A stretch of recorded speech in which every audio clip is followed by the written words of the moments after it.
दोस्तों नमस्कार।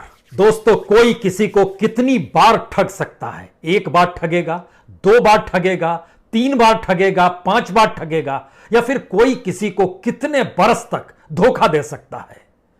एक बरस, दो बरस, 5 बरस, 10 बरस, लेकिन बरसों बरस तक ठगना और धोखा देने की स्थिति इस देश के भीतर में किसी के साथ रही तो वह कश्मीरी पंडित हैं। जी, जिक्र जैसे ही कश्मीर का होता है वैसे ही लोग कश्मीरी पंडित को भूल जाते हैं। कश्मीरी पंडित को इस देश की सरकार भी भूल गई, और शायद यही वजह है कि कल जब वार्ता हो रही थी, बातचीत हो रही थी, तो उसमें कोई कश्मीरी पंडितों का नुमाइंदा नहीं था।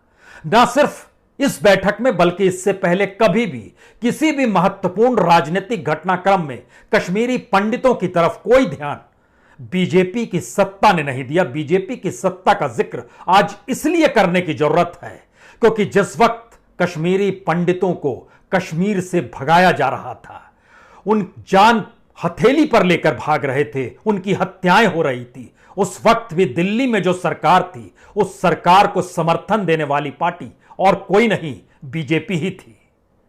90 या उससे पहले जिक्र करें 1989 और 90 की जो स्थिति घाटी के भीतर पैदा हुई, उसने कश्मीरी पंडितों के भीतर जो डर समा दिया। मौत वो बेहद नजदीक से देख रहे थे, लेकिन सवाल है आज हम 31 बरस पुराने पन्नों को क्यों पलटना चाहते हैं? इसलिए पलटने की जरूरत है कि 1990 से लेकर 2021 तक आज की तारीख भी अगर जिक्र किया जाए, कश्मीरी पंडित किससे क्या चाहते हैं, तो उनकी जुबान पर भी नाम आएगा बीजेपी का। लेकिन इस दौर में अटल बिहारी वाजपेयी की सत्ता, इस दौर में नरेंद्र मोदी की सत्ता, कश्मीरी पंडितों के सपने सपने रह गए। उसे जमीन पर हकीकत में ला पाने की स्थिति में कोई सत्ता क्यों नहीं आ पाई? क्योंकि 31 साल के इस दौर में तकरीबन 12.5 साल, जी 12.5 साल की सत्ता बीजेपी की रही, और बीजेपी ने बार बार कश्मीरी पंडितों का जिक्र अपने चुनावी मैनिफेस्टो में किया है। चुनावी मैनिफेस्टो चाहे वो 96 का हो, चाहे वो 98 का हो, चाहे वो 99 का हो, चाहे 2004 का हो, चाहे वो 2014 का हो, चाहे वो 2019 का हो, हर वक्त बीजेपी के चुनावी मैनिफेस्टो में कश्मीरी पंडितों की घर वापसी का जिक्र आपको दिखाई देगा। और बीजेपी के नेता चाहे विपक्ष में तौर पर रहें या फिर इस देश के प्रधानमंत्री पद पर ही क्यों ना बैठ जाए, कश्मीरी पंडितों की भावनाओं से खिलवाड़ करने से वह चूकते नहीं है। जैसे ही हमने मैनिफेस्टो का जिक्र किया, हमने हिसाब लगाना शुरू किया, इस 31 साल के दौर में 96 में 13 दिन वाजपेयी की सरकार, 98 में 13 महीने की सरकार, 1999 के बाद 4.5 साल की सरकार, और 2014 से लेकर तो 7 साल हो चले हैं, यानी 12 साल 6 महीने 13 दिन के भीतर में किसी भी दौर में कश्मीरी पंडितों के बारे में क्या सोचा गया? हमें लगता है आज इन पन्नों को इसलिए खोलिए क्योंकि पहले मैनिफेस्टो के उस हिस्से को देखिए। 2014 में नरेंद्र मोदी प्रधानमंत्री पद के दावेदार, लिखा गया the return of Kashmiri Pandit to the land of their ancestor with fully dignity, security and assured livelihood. 2019 में दोबारा चुनाव जीतकर आए, फिर लिखा गया safe return of Kashmiri Pandit, यानी वादे हर वक्त किए गए। और 2019 में सत्ता में आने के बाद भी हमें लगता है कि आज एक छोटा सा हिस्सा पहले सुन लीजिए। यह फरवरी 2019 में जब जम्मू में रैली कर रहे थे, उस वक्त उन्होंने क्या कहा? अवसर पर मैं एक और बृहद, बहुत महत्वपूर्ण विषय, बहुत ही भावनात्मक विषय पर भी बात करना चाहता हूं। ये विषय है मेरे कश्मीरी पंडित, कश्मीरी विस्थापित भाई और बहनों का। केंद्र की सरकार उनके अधिकार, उनके सम्मान, उनके गौरव के लिए प्रतिबद्ध है, समर्पित है।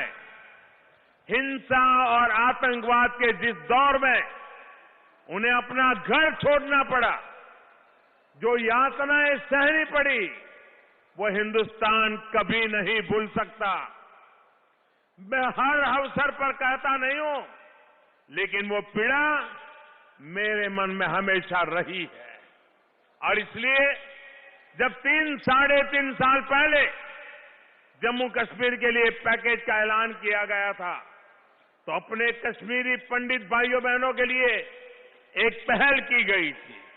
अब मुझे संतोष है कि श्रीनगर में थोड़ी देर बाद जब मैं पहुंचूंगा, बांदीपुरा और गोदेरबंद में ट्रांजिट एकोमोडेशन का विस्तार करने वाली योजना का शिलान्यास होने जा रहा है। तो जो कहा वो आपने सुन लिया, और जो आखिरी लाइन प्रधानमंत्री की थी, उन्होंने जिक्र किया था बांदीपुर और गांधरबल में वो शिलान्यास करेंगे, लेकिन वहां की स्थिति भी आज की तारीख में ऐसी है, वो शिलान्यास जरूर हुआ लेकिन वहां कश्मीरी पंडित रहने नहीं पहुंच पाया।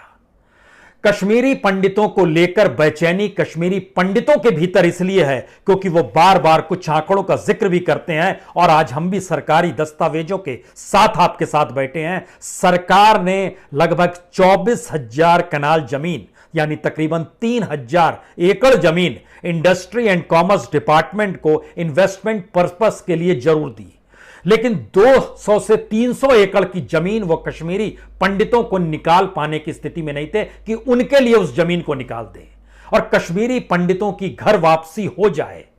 इसको लेकर कोई बेचैनी इस दौर में कभी दिखाई नहीं दी, किसी राजनीतिक सत्ता में दिखाई नहीं दी। और इन पन्नों को पलटते समय हमें एक बहुत शानदार दस्तावेज भी मिला। इन दस्तावेजों का महत्व इसलिए है क्योंकि अपने तौर पर कश्मीरी पंडितों को लेकर बीजेपी ने जो कुछ कहा उसमें इस बात का जिक्र था कि हमने कितनी नौकरियां दे दी, और जब धारा 370 का जिक्र पार्लियामेंट के भीतर हो रहा था उस वक्त इस देश के गृह मंत्री जवाब देते हुए कह रहे थे धारा 370 हमने क्यों हटाई है। तो उन्होंने जब आंकड़े रखने शुरू किए और यह बताना शुरू किया कि अब वहां पर कश्मीरी पंडित कितनी बड़ी तादाद में बसाए जाएंगे तो उस और विस्थापितों को वहां पर रखा जाएगा, उसमें उन्होंने आंकड़े दिए 26,339 विस्थापित, 5,300 युद्ध के वक्त यहां पर आए हुए, 10,065 छंब से आए हुए, 5,764 पश्चिमी पाकिस्तान से आए हुए, 44,000 जो कश्मीरी प्रवासी हैं। इन सारी बातों का जिक्र करने के बाद उन्होंने एक जिक्र और किया कि हमने 3,000 नौकरियां व्यवस्था की है 2015 में, जो हमने डेवलपमेंट प्लान बनाया है। लेकिन स्थिति देखिए, हमने उन दस्तावेजों को भी समझना शुरू किया कि जो प्रधानमंत्री मोदी के कार्यकाल में 7 नवंबर 2015 को प्राइम मिनिस्टर डेवलपमेंट पैकेज जो कश्मीरी पंडितों के नाम पर बना, वह पूरा था 1,080 करोड़ का। 3,000 नौकरी कश्मीरी विस्थापितों और कश्मीरी पंडितों की बहुतायत के साथ उन्हें देने की सोच थी। और पार्लियामेंट के भीतर देश के गृह मंत्री सवाल कर रहे थे क्या किसी ने नौकरी दी? हमने दी है। लेकिन फैक्ट यह है कि दरअसल जो 3,000 नौकरियां थी उसमें पद जो निकाले गए पोस्ट वह 1,781 पोस्ट निकले। उसमें से भी सिर्फ आज की तारीख में 604 पोस्ट पर भर्ती हुई है जी।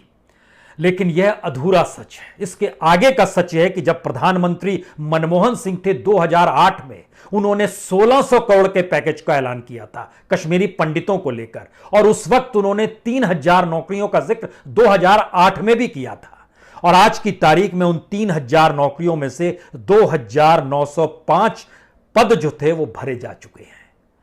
यानी मनमोहन सिंह सरकार ने कुछ नहीं किया, लेकिन मोदी सरकार सब कुछ करती है। इन दोनों परिस्थितियों को जरा समझने की कोशिश कीजिएगा।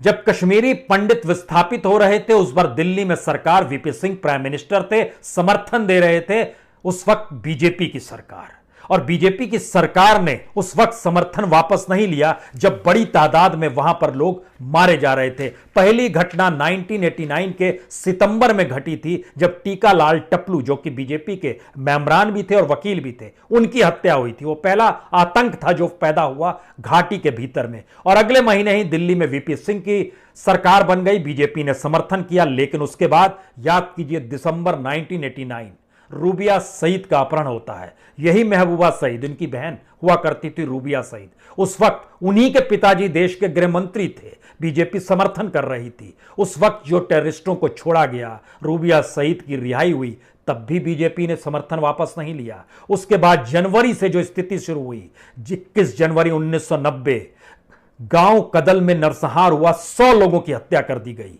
बीजेपी ने समर्थन वापस नहीं लिया। 1990 का जिक्र कर रहे हैं। 25 जनवरी को रावलपुरा में 10 कश्मीरी पंडित मारे गए। बीजेपी ने कोई आहू नहीं की। उसके बाद 2 फरवरी को हब्बा कदल में, वहां पर एक सोशल वर्कर थे सतीश टिक्कू, उनको खुले तौर पर मारा गया। फिर कश्मीरी कवि हुआ करते थे सर्वानंद कौल प्रेमी, 29 अप्रैल, उनकी एक लंबा सिलसिला है जिनकी हत्याएं होती चली गई, लेकिन समर्थन वापस दिल्ली में नहीं लिया गया और कश्मीरी पंडित जो भाग रहे थे उसको लेकर कोई आह भी नहीं थी। लेकिन स्थिति देखिए।